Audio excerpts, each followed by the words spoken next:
নেমে পড়েছি সকাল 7:30টার মধ্যে পুরুলিয়া স্টেশনে। তো দেখতেই পাচ্ছ, তোমাদের দেখিয়ে দিচ্ছি, এখান থেকে সোজা যাব আমাদের গন্তব্যস্থল রিসর্টে। তো আজকে রিসর্ট নিয়েই মূলত ভিডিওটা থাকবে। কি টাইপের রিসর্ট পেলাম, রিসর্টটা কেমন লাগলো, জাস্ট অসম লেগেছে, ভীষণ ভালো লেগেছে, এত সুন্দর জায়গা। চলো পুরো ভিডিওটায় থাকো, সাথে দেখতে থাকবে রিসর্ট নিয়ে আজকের ভিডিওটা। গাড়ি পেয়ে গেছি, তো গাড়িতে উঠে আমরা রওনা দিয়ে দিয়েছি। আর চারিদিকে শস্য শ্যামলা দেখতেই পাচ্ছ, সবুজে ঘেরা। হ্যাঁ, কিছুক্ষণের মধ্যে পাহাড়ের দেখা মিলে গেছিলো।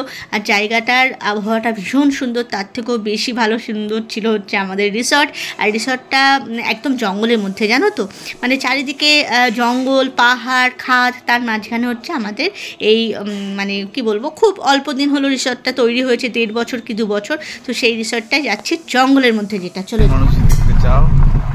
আমাদের কটেজের সামনে যাচ্ছি এবার আমরা। মানে একদমই তোমার গরমই হবে, নিরিবিলি একদম আমাদের কটেজটা। এটা পুরো জঙ্গলের মধ্যে দিয়ে যাচ্ছি। দেখো কোনো পারফেক্ট জঙ্গল এটা, দেখ। হ্যাঁ হ্যাঁ, তাই তো লাগছে, অযোধ্যা হিলের উপর পারফেক্ট জঙ্গলে। কিন্তু ঘন দেখো, জঙ্গলে ভরা। সন্ধ্যাবেলা তো বেরোতে পারবো না, কিচ্ছু হবে না, সুন্দর সন্ধ্যাবেলা একদম ফাইন ঘুরবো। না নিয়ে গিয়ে জঙ্গলের মধ্যে ফেলে, জঙ্গলের রাস্তা দেখ। ওই যে যেমন আমার বরের গলা একটু আগে শুনলে, যে অযোধ্যা হিল টপের ওপর পুরো জঙ্গলের মধ্যে আমাদের রিসর্ট। তো হ্যাঁ, আমার বরটার এরকমই কর্মকাণ্ড, যখন যেখানে বেড়াতে যাক, একটা থ্রিলিং, একটা অ্যাডভেঞ্চার ব্যাপারটা ওর মনের মধ্যে ঘুরঘুর করতেই থাকে।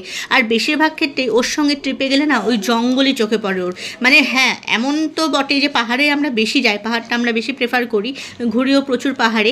আর সেই পাহাড়ে অব্বিট জায়গায় নিয়ে গিয়ে ফেলে। আর চূড়ান্ত লেভেলের জঙ্গল যাকে বলে, সেই জঙ্গলের মধ্যে থাকে আমাদের রিসর্ট বা কটেজ।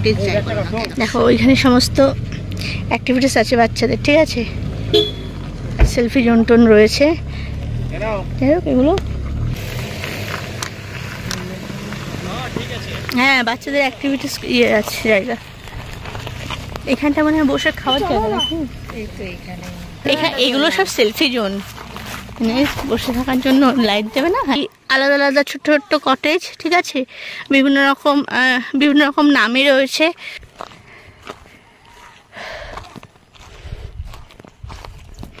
তো এখানে আলাদা আলাদা কটেজ দেখতে পাচ্ছ, ওই একটা কটেজ, ওই একটা কটেজ, ওই পিছনে আরেকটা কটেজ ওই রয়েছে, এরকম ছড়ানো রয়েছে, ঠিক আছে।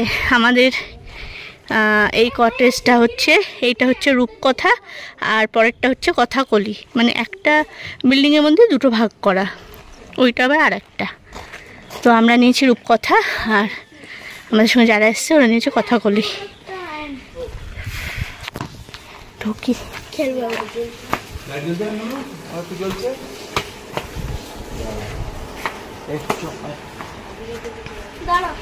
এখান থেকে দেখো পুরোটা, বেশ পুরো ভিউটা দারুণ লাগছে। আচ্ছা, ওই পাশে কিন্তু খাদ আছে, গুড্ডু ভাই সাবধান, খাদ আছে, তুমিও সাবধান। এইসব দোল্লাইগুলো সব চড়বো, আগে একটু ফ্রেশ হই, কালকে থেকে এক জামা কাপড় পরে আছে তো, আগে চেঞ্জ করি।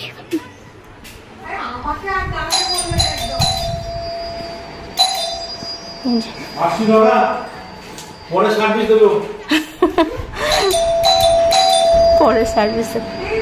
আর এটা হচ্ছে আমাদের, দেখো, ডাবল বেড, সিঙ্গেল বেড। আচ্ছা, এই সোফা সেট, টেবিল, মিরর, ড্রেসের সাথে একটা ওয়ার্ড্রপও রয়েছে, কাভার টাইপের। এসি লাগলে নেওয়া হবে, না হলে এটা সন্ধ্যের দিকে নাকি বলছে ফুল হাতা মানে কিছু পরতে হবে। বেশ ঠান্ডা ঠান্ডা হাওয়াই লাগছিল যখন আসছিলাম, পাহাড়ি হাওয়া। তো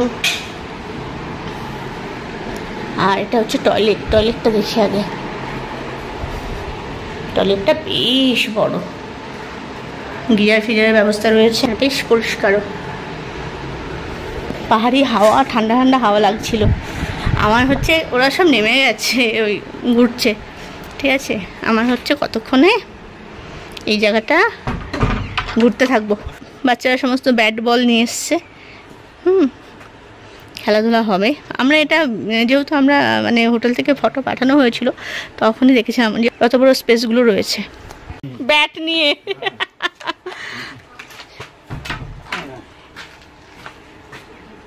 সব খেলোয়াড়রা নেমে গেছে ফিল্ডে। এই চিন্তা নেই, আমরা এখন কতক্ষণে ফ্রেশ হবো এইসব চিন্তা। রিসর্টটার নাম ছিল অযোধ্যা কোটি হিল রিসর্ট। তো যাই হোক, এখন মোটামুটি 10:30 15টার দিকে কাটা। তো রেডি হয়ে গেছি, ব্রেকফাস্টটা সারবো, তারপরে সাইট সিনে বেরিয়ে যাবো। আর হ্যাঁ, সকালের দৃশ্য তো তোমরা দেখেই নিলে, এর পরের জন্য তৈরি থাকো, সন্ধ্যের দৃশ্যটা দেখাবো। সন্ধ্যের দৃশ্যটা যে কী অপূর্ব সেটা না দেখলে তোমরা বিশ্বাস করতে পারবে না। দেখা হচ্ছে পরের ভিডিও।